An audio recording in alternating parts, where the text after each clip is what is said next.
avant son indépendance le 5 août 1960 et ce jusqu'au mois d'août 1984. Le Burkina Faso, une colonie française, se nommait Haute-Volta. Mais le président révolutionnaire, le capitaine Thomas Sankara, décide de renommer le pays en Burkina Faso, ce qui signifie la patrie des hommes intègres, le 4 août 1984. Quel est donc le sens réel de ce nom et pourquoi le choix d'une telle appellation? Autant de questions que nous allons décortiquer avec Dr Bamoussa Farma. À notre émission Ma Culture. Dr Bamoussa Farma est spécialiste des questions d'études culturelles, littéraires et cinématographiques. Bonsoir, madame et messieurs. Bonsoir, docteur. Bonsoir, Diara. Merci beaucoup d'avoir donc accepté notre invitation. Je vous en prie. Alors, pourquoi Burkina Faso et quel est le sens réel de ce nom? Alors, Burkina Faso, tout simplement parce qu'il faut une appellation, une dénomination qui rime avec nos valeurs. Parce que Haute-Volta ne rimait à rien. Voilà, parce que c'est juste la Volta, il y a la basse Volta, la Haute-Volta, et ça ne rimait à rien. Et je crois que le président capitaine Thomas Sankara a jugé bon revoir la dénomination du pays afin de lui donner du sens. Et c'est ainsi qu'il a emprunté du moré, du dioula, pour la dénomination officielle Burkina Faso. Burkina, qui signifie en langue nationale moré, homme intègre, et Faso, qui veut dire en dioula, ma patrie, la patrie de mon père, la patrie de mon papa. Mais en réalité, il faut signifier que Burkina semble avoir affecté particulièrement Thomas Sankara parce qu'il avait un penchant particulier pour le quartier Burkina de Koudougou. À Koudougou, il y a un quartier Burkina et Sankara avait un grand penchant pour ce quartier. J'ose croire que ce penchant l'a amené à s'inspirer de ce quartier pour donc Burkina, pays où vous voulez, Burkina Faso, la dénomination du pays, mais en réalité Burkina qui signifie homme intègre. Et maintenant Faso, la patrie, ou encore la maison du père. Et les deux, ensemble, Moré, Dioula, Burkina Faso. Et il est allé même plus loin. Il a pensé qu'il fallait aussi, pour l'adjectif, un adjectif qui soit particulier. Et c'est ainsi qu'il a pensé au Fulfulde. Et je crois que là, le regretté Arba Diallo en est le concepteur. Il a pensé à créer, à partir d'un radical et des affixes Fulfulde, pour nous donner Burkinabé. Alors, est-ce que ça dit que le capitaine Thomas Sankara voulait forcément ou voulait renouer avec sa culture? Tout à fait. Il voulait véritablement que tout sonne dans nos langues. C'est vrai que le Burkina a plusieurs langues. On ne pouvait pas prendre en compte toutes les langues ici et maintenant, mais c'était sa façon à lui de valoriser nos langues à travers les 3 langues qui étaient codifiées, réglementées et qui étaient dans le système de l'enseignement. J'ai nommé le moré, le dioula et le fulfulde. Alors, nous avons vu que quand il a décidé donc de nommer le Burkina Faso et rompre en fait les racines avec l'imposition de colons à travers en fait la dénomination de la Haute-Volta, nous avons vu tout de suite que ça fait des grognes. Et Thomas Sankara est resté ferme sur sa décision. Alors, qu'est-ce qu'on peut dire? Pourquoi est-ce que le délaissement de la dénomination que le colon nous avait imposé? Alors, nous pourrons dire que la dénomination coloniale était une dénomination un peu péjorative. Alors, elle ne renvoyait en rien pour ce qui concerne nos valeurs, pour ce qui concerne notre patrimoine culturel. Et Sankara l'a vu juste, il a estimé que ce n'est pas aux autres de nous imposer des dénominations, mais c'est à nous de donner des dénominations qui puissent révéler nos réalités, notre vécu quotidien et notre culture tout simplement. Nous avons vu que vous avez parlé tout de suite du fait qu'il y a eu l'adjectif qui s'est ajouté à Burkina pour donner Burkinabé. Aujourd'hui, il y a pas mal de jeunes qui font la confusion entre Burkinabé et Burkinabé. Quelle est la nuance? Ok, la nuance ici, il faut reconnaître qu'en Fulfulde, alors on peut dire Burkinabé, tout comme on peut dire Burkinabé. Le suffixe B, B en Fulfulde signifierait la même chose. Mais pour le gentilé burkinabé, la Constitution a retenu Burkinabé avec un accent grave, pas d'accent aigu. Et comme la Constitution a retenu Burkinabé, il sied de dire Burkinabé. Quand on dit Burkinabé, c'est un peu erroné. Nous allons nous conformer à la Constitution. Donc, ça veut dire que celui qui dit Burkinabé n'est pas en porte-à-faux. Il n'est pas en porte-à-faux, mais comme la Constitution a rendu officiel Burkinabé, nous allons aider les gens à bien orthographier. Sinon, si on dit Burkinabé, ça se comprend en Fulfulde, mais ce n'est pas ce que la Constitution a retenu. La Constitution, de par le fait du président capitaine Thomas Sankara, a retenu Burkinabé. C'est ce que Arba Diallo a proposé et donc c'est ce qu'il faut retenir. Alors, vous avez bien entendu le docteur Farma qui dit la Constitution dessus la Constitution. Donc, désormais, dites Burkinabé et non Burkinabé pour se conformer aux règles de la Constitution. Alors, docteur, nous allons toujours continuer avec notre sujet du jour qui porte sur l'onomastique. Alors, nous voyons que notre hymne national est appelé le Ditanier. Quel est le sens profond du mot? Alors, toujours dans la même dynamique, Ditanier, en réalité, c'est du lobiri.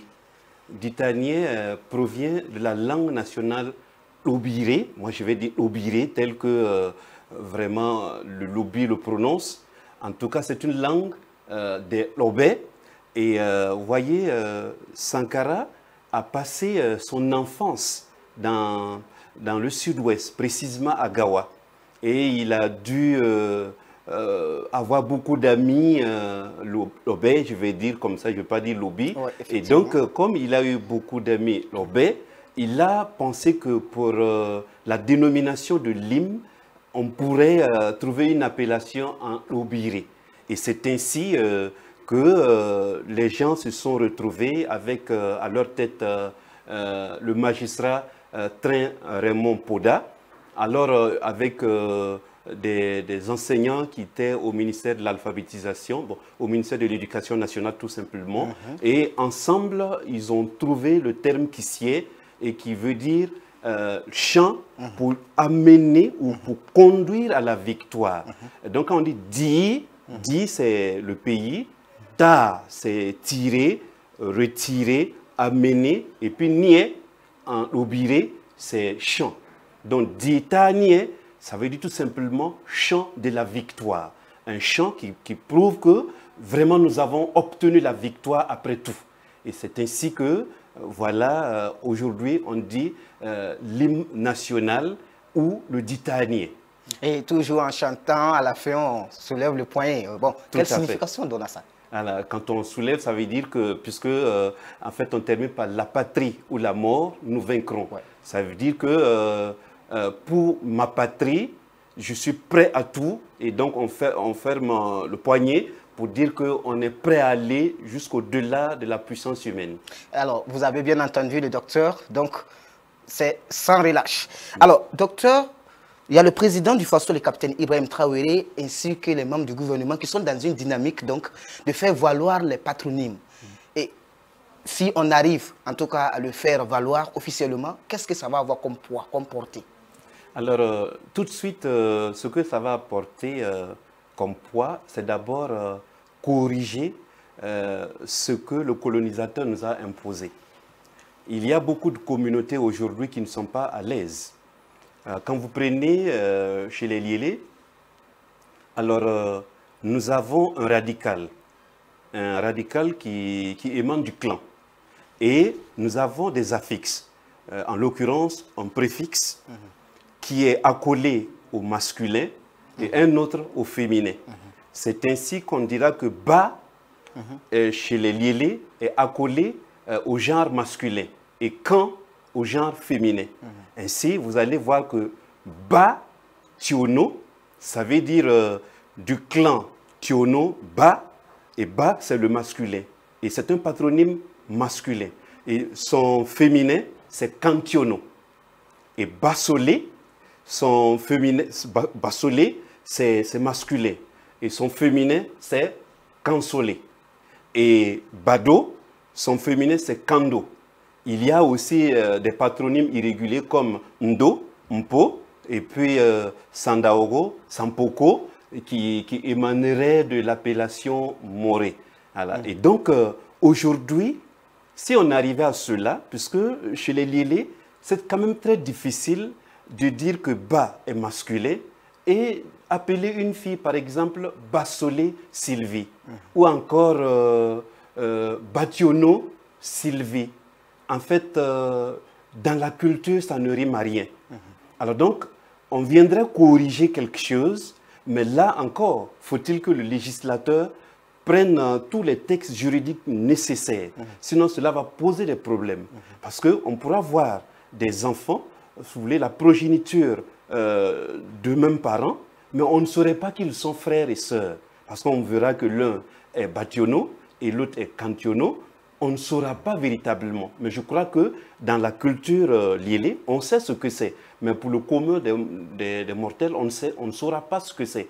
Ce qui va amener donc le législateur à bien réglementer afin que ce soit l'objet d'apprentissage, que ce soit inclus dans les curricula afin qu'on puisse les approprier. Il n'y a pas que chez les liélés. Chez les Birifo, les Obé, les Dagara, nous avons cela. Et à ce jour, je crois que plusieurs sous-commissions nationales travaillent dans ce sens à corriger. Et je crois que très prochainement, certains pourront se retrouver pour apporter des corrections et puis faire des propositions, je dirais, au gouvernement ou aux différents ministères tout simplement. Pour nous qui sommes les non-initiés, qui sont des profanes de cette question, on est arrivé, on est tenté souvent aussi à faire la confusion. Oui. J'espère que vous avez parlé tout de suite de correction, de l'injustice quelque part. Oui. Ce qui veut dire qu'on veut réparer. Tout à fait, on veut réparer, mais il faut encore beaucoup expliquer, sinon beaucoup seront perdus. Parce que en fait, quand on y voit de près, il y a des patronymes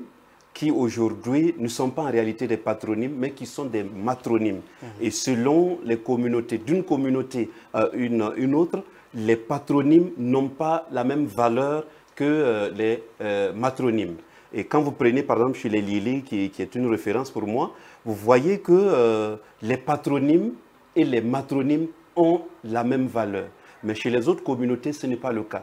C'est ainsi que vous allez voir des gens qu'on va appeler peut-être Sommet, Poda, mais qui en réalité se nommeraient ou du moins devraient avoir d'autres patronymes. Et je crois que je ne vais pas dévancer l'Iwan dans l'eau, mais les gens vont découvrir véritablement la culture africaine très prochainement. Waouh, merci beaucoup pour ces précisions, docteur. Je vous en prie. Alors, donc, vous avez parlé du législateur qui doit vraiment fournir beaucoup d'efforts, beaucoup de recherches, afin de pouvoir faciliter vraiment l'intégration de tous ces patronymes-là dans la législation. Alors, est-ce que cela ne va pas avoir des répercussions négatives? Des répercussions négatives, je crois que déjà, les différentes communautés ont commencé à travailler là-dessus.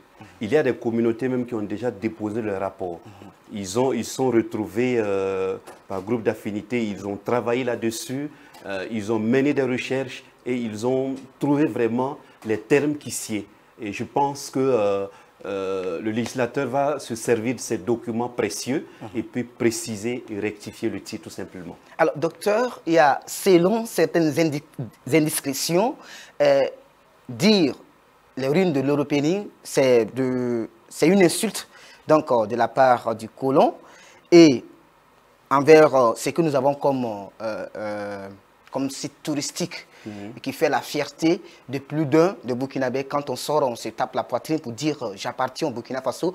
Nous avons des sites touristiques tels que les ruines de l'Européenie. L'appellation ruines de l'Européenie, selon certaines personnes, c'est de l'insulte de la part du colon. Qu'est-ce que vous dites d'une telle affirmation? Ok, il faut nuancer. Alors, d'aucuns penseraient que c'est une injure et d'autres aussi dirait que non, il y a eu une détérioration. Mais effectivement, si on dit ruine, le sens premier ici, c'est qu'il n'y a plus rien qui reste. Quand on parle de ruine, c'est comme si tout était parti. Alors que non, ces vestiges-là restent. Ils ont connu une forte détérioration, mais ils sont là. Ce sont des vestiges qui sont présents. Et donc, pour ma part, effectivement, dire ruine de l'Européenie, cela présente une connotation un peu péjorative. On gagnerait à dire l'architecture traditionnelle à base de pierres taillées de l'Européenie ou tout simplement l'architecture ancienne de l'Européenie. Et là, on trouverait qu'il n'y a pas quelque chose de négatif, au moins c'est un sens dénoté et cela valorise la chose. Mais effectivement, quand on dit ruine, c'est comme si ça ne sert à rien. Vous avez des touristes qui disent, bon, comme ce sont des ruines, ça ne nous intéresse pas. Alors qu'on y apprend beaucoup. Et dans la mesure où on y apprend beaucoup, je pense qu'on travaillerait à valoriser la dénomination. Au lieu de ruine, on gagnerait à dire l'architecture en pierre taillée de l'Européenie. Parce que ces enceintes, quand vous y arrivez, on sent qu'on a utilisé l'équerre pour construire cela. Voilà des bâtisses multiséculaires, mais qui tiennent toujours. Et je crois que nos ancêtres qui l'ont conçu ont eu de l'intelligence. Ils avaient un savoir-faire particulier. Et il faut chercher à savoir ce savoir-faire afin de se l'approprier. Et plutôt qu'une appellation péjorative, il faut plutôt valoriser ces sites. Parce que, comme on le dit aujourd'hui, ce sont des sites qui sont bien inscrits sur la liste du patrimoine mondial de l'UNESCO et ce n'est pas rien. On espère que le ministre en charge de la culture, que j'ai cité, Jean-Emmanuel Rimtalba Ouedraogo, a bien écouté ce que vous avez dit. Le message est très bien passé. On espère que dans les jours à venir, nous allons avoir une dénomination qui va quand même refléter en fait le sens réel de ce que nous avons comme patrimoine culturel ici au Burkina Faso. Alors, si on doit donner une dénomination claire des ruines, on va changer, on va dire quoi exactement si on veut arrêter quelque chose de standard?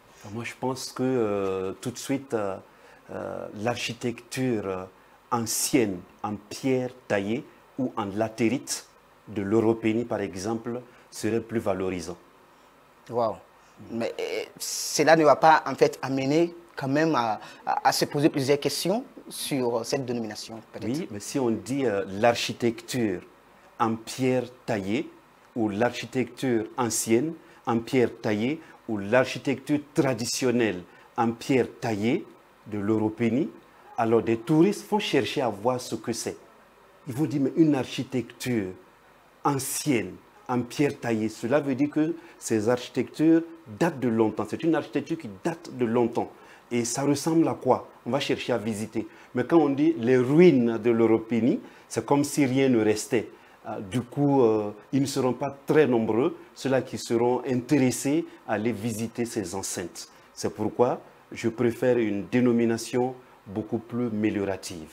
D'accord, on espère que tout a été dit et que tout le message également est passé pour que nous puissions vraiment prendre conscience que la dénomination que le colon nous avait imposée, c'est pour dénigrer peut-être tout ce que nous avons possédé comme vraiment des vertiges ici chez nous au Burkina Faso.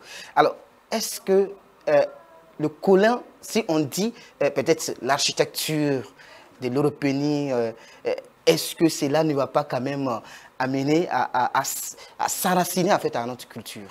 Ah oui, c'est vrai. Si on le dit, du coup, l'Européenie, c'est un melting pot. On a toutes les communautés pratiquement aujourd'hui à l'Européenie. Et cela éviterait certains clivages d'appartenance. Parce qu'il y a des communautés qui estiment que, en fait, ces vestiges-là seront leur conception.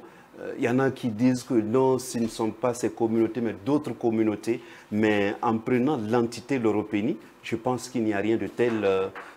C'est juste l'Européenie qui gagne, c'est le Burkina Faso qui gagne, et simplement c'est valorisant. Alors, de tout ce que nous avons eu à dire jusqu'à maintenant, qu'est-ce qu'on peut retenir de l'onomastique? Alors, de l'onomastique, il faut retenir que l'onomastique, c'est l'étude des noms. L'étude des noms, dans quel sens? Quand c'est des noms propres de personnes, alors on va parler d'anthroponymie. Mais quand c'est des noms propres de lieux, on va parler de toponymie. Voilà ce qu'il faut retenir de l'onomastique. Et donc, aujourd'hui, l'onomastique nous permet d'avoir des dénominations comme les dénominations de pays, mais également d'avoir des patronymes, de traiter des patronymes des groupes sociaux, mais également des prénoms. Et donc, vous voyez que la société est dynamique. Et plus on construit, plus on invente, plus on enrichit le vocabulaire. Vous voyez, Léopold Sédar Senghor avait reproché à Sankara la dénomination burkinabé. Il dit en fait, grammaticalement, ça n'a pas de sens. Pour Léopold Sédar Senghor, on gagnerait à dire un Burkinais au masculin et puis une Burkinaise au féminin. Alors, comme le sénégalaise. Voilà, vous voyez un peu. Et donc, Sankara a dit, cela ne sonne pas africain. Ouais. Et burkinabé, c'est véritablement un nom particulier. Et c'est en cela on met en valeur nos langues, on met en valeur notre culture et donc l'ancrage culturel. Et moi, je crois qu'aujourd'hui, quand on dit un burkinabé, une burkinabé, des burkinabés, c'est particulier. Mais malheureusement, certains occidentaux se refusent même de dire Burkina, ils disent Burkina, alors qu'ils ne disent pas Burundi, ils disent Burundi. Mais quand c'est le Burkina, on dit au Burkina Faso. Ce n'est pas sérieux. Je pense que nous devons travailler à aussi impliquer notre phonétique. Parce que, moi j'aime à le dire, on écrit Jésus-Christ, mais on ne dit pas Jésus-Christ. Si on devait lire tel que c'est écrit, on allait dire Jésus-Christ. Mais on ne dit pas Jésus-Christ, on dit Jésus-Christ. Donc il faut tenir compte de la phonétique.